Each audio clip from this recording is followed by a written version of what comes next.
ആത്മബന്ധുക്കൾക്ക് വിനീതമായ നമസ്കാരം. ആധ്യാത്മികമായ നിഷ്ഠയിൽ താല്പര്യമുണ്ടാവുക എന്നത് തന്നെ ജന്മാന്തര സുഹൃതം കൊണ്ട് മാത്രമേ സാധ്യമാകൂ. അനവധി ശരീരങ്ങളിൽ കൂടി പാകം വന്ന ശേഷമാണ് മനുഷ്യ ശരീരം കിട്ടുന്നത്. മനുഷ്യ ശരീരം കിട്ടിയാലും അനേക ശരീരങ്ങളിൽ കൂടി കയറി ഇറങ്ങി ആ ആത്മീയമായ സംസ്കാരം വളരണം. അതിന് ഭക്തിയും വിരക്തിയും ഉള്ളവർക്ക് ആത്മീയമായ കാര്യങ്ങളിൽ താല്പര്യം ഉണ്ടാവുകയുള്ളൂ. അങ്ങനെ താല്പര്യമുള്ളവർക്ക് മാത്രമേ ഈ സാധനകളിലെല്ലാം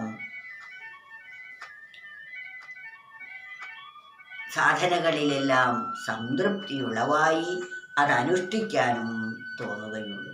അതിനാൽ സ്വധർമ്മ സംശുദ്ധി നിമിത്തമായ ലകം തെളിഞ്ഞുജ്വലമാമലിംഗൽ വിജ്ഞാനമാർന്നൻ ചരണാരവിന്ദം പ്രേമാമൃതം നേരിൽ നുകർന്നിടുന്നു.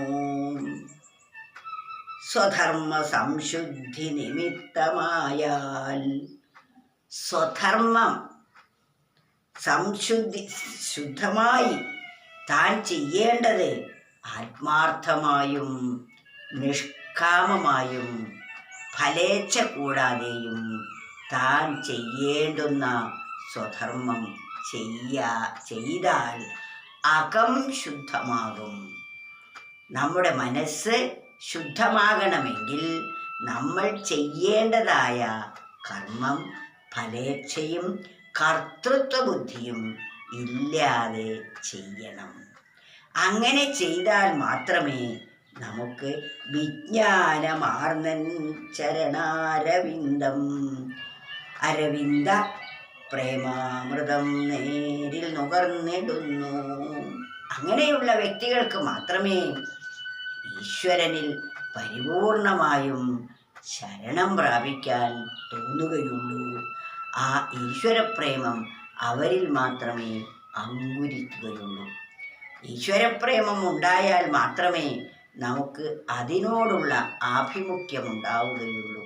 ഇപ്പോൾ നമുക്ക് എല്ലാം ഈ പ്രപഞ്ച വസ്തുക്കളോടാണ് പ്രേമവും ആഭിമുഖ്യവും ഉള്ളത്. ഇതിൻ്റെ ലഭ്യതയ്ക്ക് വേണ്ടി ഇത് കിട്ടിയാൽ നമുക്ക് പരമമായ സുഖം കിട്ടും. അതിനപ്പുറം ഒരു സുഖത്തെക്കുറിച്ച് അറിയുകയേയില്ല. അറിയാത്തത് കൊണ്ട് അങ്ങനെയുള്ള ഒരു വിഷയത്തെ അന്വേഷിക്കുകയുമില്ല.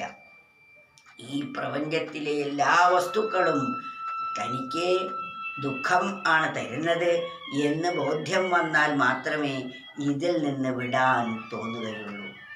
സർവം ദുഃഖമയം ജഗത്ത്. ഈ ജഗത്തിലെ സർവപദാർത്ഥങ്ങളും ദുഃഖത്തെയാണ് തരുന്നത് എന്നത് ഒരു വാസ്തവം മാത്രമാണ്.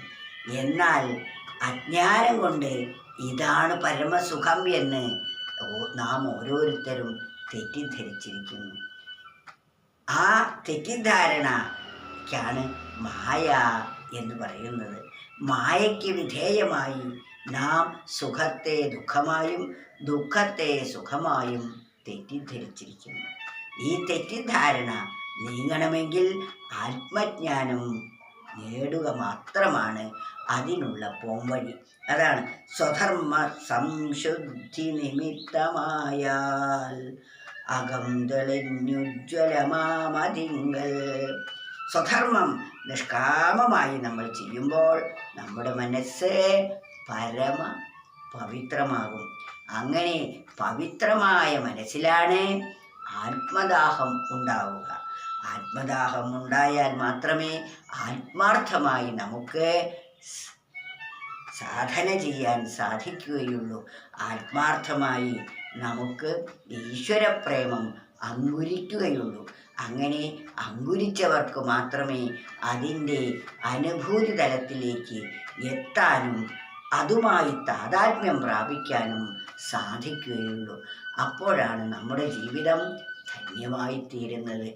അതിനുവേണ്ടിയാണ് നാം ഓരോരുത്തരും ഈ ലോകത്തിലേക്ക് വന്നിരിക്കുന്നത് എന്നൊരിക്കലും മറക്കരുത്. സ്വധർമ്മ സംശുദ്ധി നിമിത്തമായാൽ അകന്തളിഞ്ഞുജ്വലമാമതിങ്കൽ വിജ്ഞാനമാർന്നൻ ചരണാരവിന്ദം പ്രേമാമൃതം നേരി നുകർന്നിടുന്നു.